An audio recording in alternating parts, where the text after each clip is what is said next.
अस्सलाम वालेकुम, कैसे हैं आप लोग। उम्मीद करती हूँ सब खैरियत से होंगे। फ्रेंड्स, ये मेरे रमज़ान प्रेपरेशन की सेकंड वीडियो है।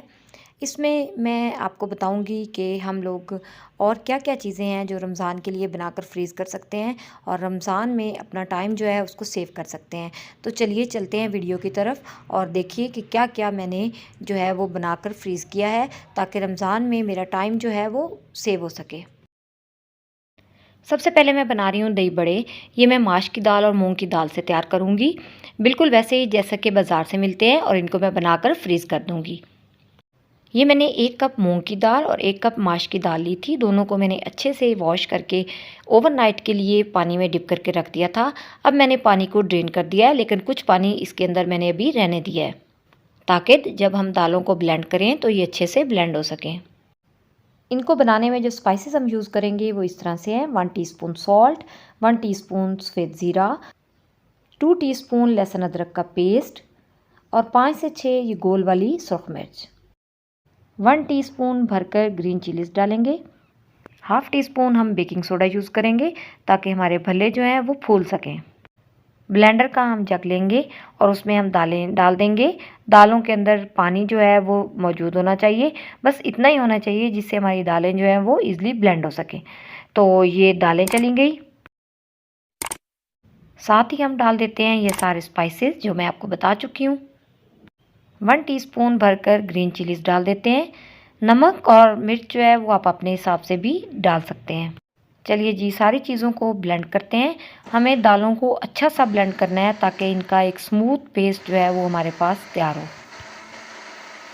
तो 3 से 4 मिनट ब्लेंड करने के बाद हमारी दालें जो हैं वो बहुत अच्छे से ब्लेंड हो गई हैं। अगर आपके ब्लेंडर में दालों को ब्लेंड होने में मुश्किल आ रही हो तो आप पानी की मिकदार थोड़ी सी और ऐड कर सकते हैं। चलिए जी, अब ये जो पेस्ट है इसको हम एक बाउल में निकाल लेते हैं। एक बात ज़हन में रखिएगा कि आप दालों का जितना स्मूथ पेस्ट तैयार करेंगे उतने ही आपके भल्ले जो हैं वो अच्छे तैयार होंगे। अब हमने आगे ये करना है कि हमने एक हैंड मिक्सर लेना है और उससे इस पेस्ट को अच्छा सा मिक्स करना है। इससे हमारा जो पेस्ट है उसके अंदर एयर शामिल होगी और हमारे भल्ले जो हैं वो फूले फूले तैयार होंगे। तो अगर आप मेहनत से बचना चाहते हैं तो आप इलेक्ट्रिक जो मिक्सर होता है उसको लें और इसको तकरीबन 2 से 3 मिनट तक अच्छे से मिक्स कर लें। मिक्स करने से पहले हम इसके अंदर ऐड कर देंगे half tea spoon baking soda. हम बेकिंग सोडा का इस्तेमाल कर रहे हैं, ना कि बेकिंग पाउडर का। तो चलिए अब मिक्सर ऑन करते हैं और इसको हम अच्छा सा मिक्स कर लेते हैं ताकि हमारा मिक्सचर एरी हो जाए और इसके अंदर बबल आ जाए। तो बस 2 से 3 मिनट इसको इसी तरीके से चलाते हुए हम मिक्स कर लेंगे। तो बस जी, अब ये बहुत एरी सा मिक्सचर जो है वो भी तैयार हो चुका है। इसको हम चेक करते हैं कि ये अच्छा सा स्मूथ तैयार हुआ है या नहीं। तो बाउल में हम पानी लेंगे, उसके अंदर हम थोड़ा सा ये मिक्सचर डालेंगे। अगर ये मिक्सचर इसमें फ्लोट कर जाता है यानी ऊपर आ जाता है तो इसका मतलब है कि हमारा मिक्सचर बहुत अच्छा तैयार हुआ है। तो आप देखिए कि ये फ्लोट कर रहा है, इसका मतलब है हमारा मिक्सचर बहुत ही मज़े का तैयार हो चुका है। अब तकरीबन 5 से 7 मिनट के लिए हम इसको ऐसे ही रहने देंगे, उसके बाद हम इसको फ्राई करेंगे। तो कढ़ाई में मैंने ऑयल गर्म होने के लिए रख दिया है। अब इसके अंदर ये थोड़ा सा मिक्सचर डाल के देखते हैं। अगर ये ऊपर आ जाता है तो इसका मतलब है ये प्रॉपर गर्म हो चुका है। तो देखिए जी, ये ऊपर आ गया है, इसका मतलब है हमारा ऑयल जो है वो गर्म हो चुका है। तो अब हम इसके अंदर भल्ले ऐड करना शुरू करते हैं। तो इस तरीके से 1 स्पून भर कर हम कढ़ाई में मिक्सचर का डाल देंगे। आप बड़ा स्पून भी ले सकते हैं ताकि आपके भल्ले जो हैं वो थोड़े बड़े तैयार हों। तो बस इसी तरह अपने स्पेस के अकॉर्डिंग हम भल्ले ऐड कर देंगे और इनको गोल्डन होने तक फ्राई कर लेंगे। अभी हम इनकी साइड चेंज नहीं करेंगे। जब ये एक साइड से लाइट गोल्डन हो जाएंगे उसके बाद हम इनकी साइड को चेंज करेंगे। एक और बात याद रखें कि फ्लेम आपको मीडियम ही रखना है। तकरीबन 1 से 2 मिनट के अंदर ये एक साइड से गोल्डन हो जाएंगे। अब हम इनकी साइड को चेंज करते जाते हैं। देखिए जी, ये देखें लाइट सा गोल्डन कलर आ चुका है। तो इसी तरीके से मैं सबकी साइड जो है उसको चेंज कर दूँगी। अब उसी तरह हम दूसरी साइड से भी 1 से 2 मिनट तक फ्राई करेंगे और फिर साइड को चेंज करेंगे। तो देखिए जी, 3 से 4 मिनट में ये बहुत मज़े के गोल्डन फ्राई हो चुके हैं। बस अब हम इनको निकालते जाएंगे। ये बहुत ही क्रिस्पी और मज़े के तैयार हुए हैं। तो इसी तरीके से मैं सारे जो हैं उनको फ्राई कर लूँगी। तो ये देखिए जी, सारे भल्ले जो हैं उनको मैंने फ्राई कर लिया है और ये बहुत ही मज़े के क्रिस्पी और गोल्डन हमारे माश और मूंग की दाल के भल्ले तैयार हो चुके हैं। तो अब मैं इन्हें ज़िप लॉक बैग में डालकर फ्रीज़ कर दूंगी।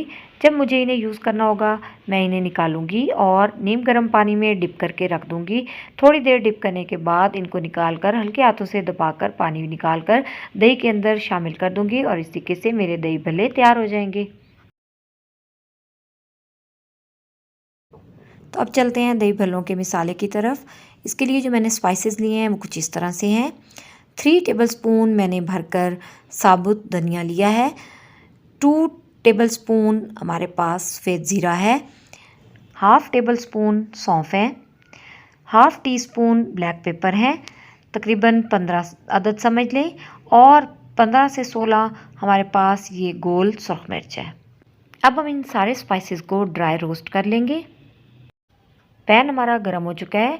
अब हम इसके अंदर स्पाइसेस डाल देते हैं। इनको हम रोस्ट करेंगे, लेकिन बहुत ज़्यादा हमें इन्हें ब्राउन नहीं करना। बस जैसे ही इनकी खुशबू आने लगेगी तो हम इनको उतार लेंगे। तो गरम पैन में हम बस 1 से 1.5 मिनट तक ही इनको रोस्ट करेंगे। तो मिसाले हो गए हमारे रोस्ट। अब मैं इनको ग्राइंडर में डालती हूँ और इनको ग्राइंड कर लेती हूँ।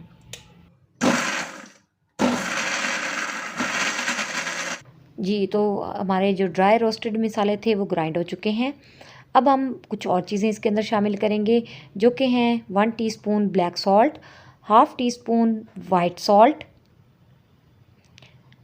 1 पिंच टाटरी का डालेंगे, क्वार्टर टी स्पून हम इसके अंदर ऐड करेंगे आमचूर पाउडर और इनको एक दफ़ा फिर ग्राइंड कर लेंगे। तो देखिए जी, हमारे मिसाले कम्प्लीटली ग्राइंड हो चुके हैं। इनको मैंने एक बाउल में निकाल लिया है और इस तरीके से मेरे पास ये दही भल्लों का बहुत मज़े का मिसाला जो है वो तैयार हो चुका है। टाटरी और आमचूर का पाउडर ऑप्शनल है, अगर आपके पास नहीं है तो आप ना डालें, आपका मिसाला फिर भी अच्छा सा तैयार हो जाएगा। नेक्स्ट मैं ग्रीन चिलीज़ को चॉप करके इनको फ्रीज़ करूँगी। यानी अगर सपोज़ रमज़ान में मेरे पास ग्रीन चिलीज़ अवेलेबल ना भी हों तो ये मेरे पास फ्रीज़ होंगी, मैं इनको आराम से निकालूंगी और यूज़ कर लूँगी। ग्रीन चिलीज़ को मैंने अच्छे से वॉश करके इनकी डंडियाँ उतार दी हैं। अब मैं इनको चॉप कर लूँगी। इस चॉपर के अंदर सब्ज़ मिर्चें जो हैं वो बहुत अच्छे से चॉप होती हैं। थोड़ी थोड़ी डालकर हम चॉप करते जाएंगे। 1 से 2 मिनट लगे और हमारी चिलीज़ जो हैं वो मैनुअली चॉप हो गई। अब मैं इनको एक कंटेनर में डाल दूँगी और इनको फ्रीज़ कर दूँगी। जी फ्रेंड्स, नेक्स्ट मैं अनियन को फ्राई करूँगी। इसके लिए ये मैंने अनियन के थिन थिन स्लाइसेस काट लिए हैं। अनियन के थिन स्लाइसेस काटने के लिए मैंने ये नाइसर डाइसर का यूज़ किया था। अगर आपके पास ये ना हो तो आप नाइफ़ से थिन स्लाइसेस काट लें। अनियन को पहले मैंने अच्छे से वॉश किया था, फिर मैंने स्लाइसेस काटे थे। अब मैं इनको थोड़ी देर फ़ैन के नीचे रख दूँगी ताकि ये ड्राई हो जाए, या फिर मैं टिश्यू पेपर से इनको ड्राई कर लूँगी। अगर आप क्रिस्पी फ्राइड अनियन तैयार करना चाहते हैं तो इनके अंदर पानी बिल्कुल नहीं होना चाहिए। अनियन को तकरीबन मैंने 10 मिनट्स फ़ैन के नीचे रखा है। अब मैं इनको फ्राई करने लगी हूँ। फ्राई करने के लिए मैंने पैन को चूल्हे पर रख दिया है। इसमें मैं ऑयल डाल दूँगी। तो अब मैं ठंडे ऑयल के अंदर ही प्याज शामिल कर दूंगी। अगर आप चाहते हैं कि आपके प्याज क्रिस्पी तैयार हों तो इन्हें ठंडे ऑयल में ही शामिल करें। ये एक टिप है क्रिस्पी फ्राइड अनियन तैयार करने की। तो बस जी, अब हम इन्हें फ्राई करेंगे। हमारा जो फ्लेम है वो मीडियम टू हाई होना चाहिए।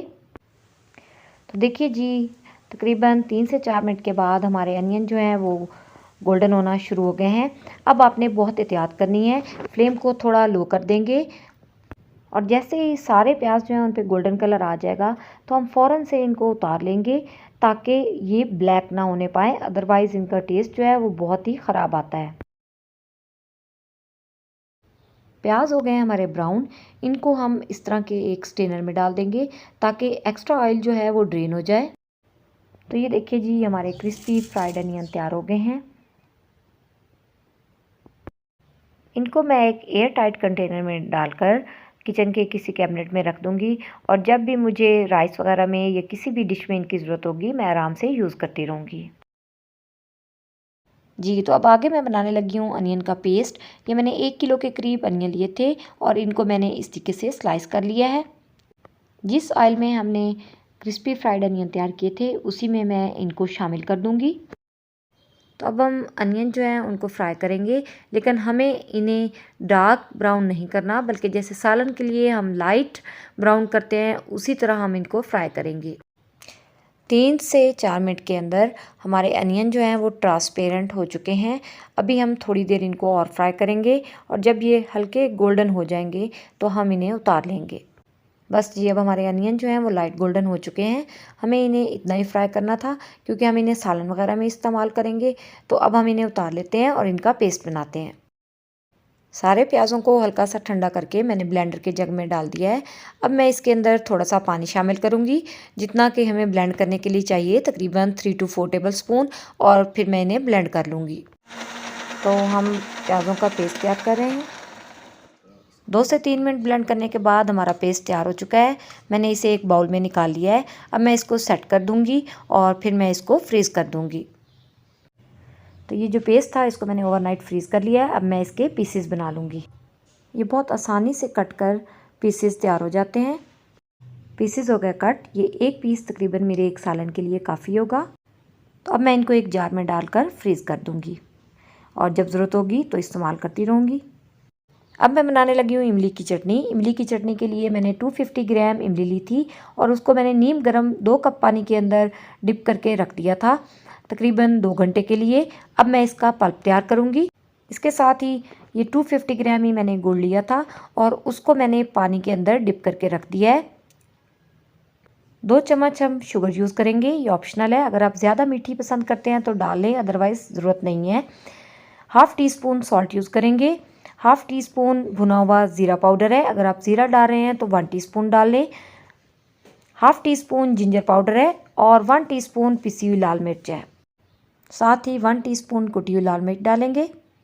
एक स्ट्रेनर लेंगे और इस तरीके से पानी को ड्रेन कर लेंगे। ये जो हमारे पास ऊपर गुठलियाँ आई हैं इनको दबा दबा कर सारा पल्प जो है वो कंटेनर में शामिल करेंगे। थोड़ा सा पानी भी डाल देंगे ताकि गुठलियों पे से सारा पल्प जो है वो उतर जाए। सारा जो पल्प है वो गुठलियों के ऊपर से हमने उतार लिया है। अब हम इनको फेंक देंगे। अभी हमारे पास इमली का पल्प आ चुका है। इसके अंदर मैं शामिल कर दूंगी ये गुड़ वाला पानी, साथ ही सारे स्पाइसेस डाल देंगे। जी, तो बर्नर को ऑन कर देते हैं और इसको अब हम मीडियम फ्लेम पे पकाएंगे। तकरीबन 15 से 20 मिनट में हमारी जो इमली की चटनी है वो तैयार हो जाएगी। साथ साथ हम इसको हिलाते रहेंगे ताकि ये नीचे ना लगे। तो देखिए जी, तकरीबन 15 से 20 मिनट मैंने इसको पकाया है और अब ये रेडी हो चुकी है। बस हमें इतनी ही थिकनेस चाहिए। जब ये ठंडी हो जाएगी तो ये और थिक हो जाएगी। चलिए जी, फ्लेम ऑफ कर देते हैं और इसको ठंडा होने देते हैं। ठंडा होने के बाद मैं इसको आइस क्यूब्स वाले जो जार होते हैं उनके अंदर डालकर फ्रीज़ कर लूँगी। तो ये जो हमारी मज़ेदार सी इमली की खट्टी मीठी चटनी थी ये ठंडी हो चुकी थी। अब मैं इनको आइस क्यूब्स ट्रे में डालती जाऊंगी और इस तरीके से मैं इसके क्यूब तैयार कर लूँगी। जब भी मुझे ज़रूरत होगी मैं इनको निकाल कर डीप फ्रीज़ करके यूज़ कर लूँगी। इस तरीके से ये होता है कि इमली की चटनी आपकी 2-3 महीने तक ख़राब नहीं होती। अदरवाइज़ अगर आप इसको नीचे फ्रिज में रखेंगे तो ये तकरीबन 10 दिन तक मैक्सिमम ही आपकी चलेगी। उसके बाद आपको नई बनाना पड़ेगी। तो इस तरीके से ये 2 ट्रेज़ में मैंने इमली की जो चटनी थी उसको डाल लिया है। अब मैं इसको फ्रीज़ करने लगी हूँ। तो ये थी जी हमारी मज़ेदार सी खट्टी मीठी इमली की चटनी की रेसिपी। नेक्स्ट मैं बनाने लगी हूँ स्ट्रॉबेरी सिरप। इसको भी मैं रमज़ान के लिए बनाने लगी हूँ। तो इसके लिए मैंने तकरीबन 1000 ग्राम यानी 1 केजी स्ट्रॉबेरीज़ ली हैं और 500 ग्राम यानी आधा किलो शुगर ली है। इसकी रेसिपी ऑलरेडी मेरे चैनल पर मौजूद है, मैं आई बटन में लिंक दे दूँगी, आप देख लीजिएगा। पहले मैंने कम क्वांटिटी में बनाया था, अब मैं ज़्यादा क्वांटिटी में बना रही हूँ। बस ये है कि आपने जितनी स्ट्रॉबेरीज़ लेनी है उससे हाफ़ शुगर लेनी है। तो बस जी हम इसको तैयार कर लेंगे और तैयार करके हम इसको सेव कर लेंगे। स्ट्रॉबेरी सिरप को तैयार करके मैंने ठंडा कर लिया था। अब मैंने इसको एक जार में डाल दिया है और साथ में आइस क्यूब्स के ट्रे में भी डाल दिया है। ये फ्रिज में भी ख़राब नहीं होता, इसलिए मैं जार वाले को फ्रिज में रखूँगी और आइस क्यूब वाले को फ्रीज़ कर दूँगी। जब मुझे जल्दी में स्ट्रॉबेरी लेमनेड या स्ट्रॉबेरी जूस बनाना होगा तो मैं इसको इस्तेमाल करूँगी। तो फ्रेंड्स, ये थी मेरी रमज़ान के लिए फ्रीज़िंग रेसिपीज़ जिनको मैंने बनाकर फ्रीज़ कर दिया है। आप भी इनको बनाएं और रमज़ान में अपने टाइम को सेव करें। मुझे उम्मीद है कि आपको ये रेसिपीज़ अच्छी लगी होंगी। अगर आपको ये पसंद आए तो इन्हें लाइक करें, मेरे चैनल को सब्सक्राइब करें।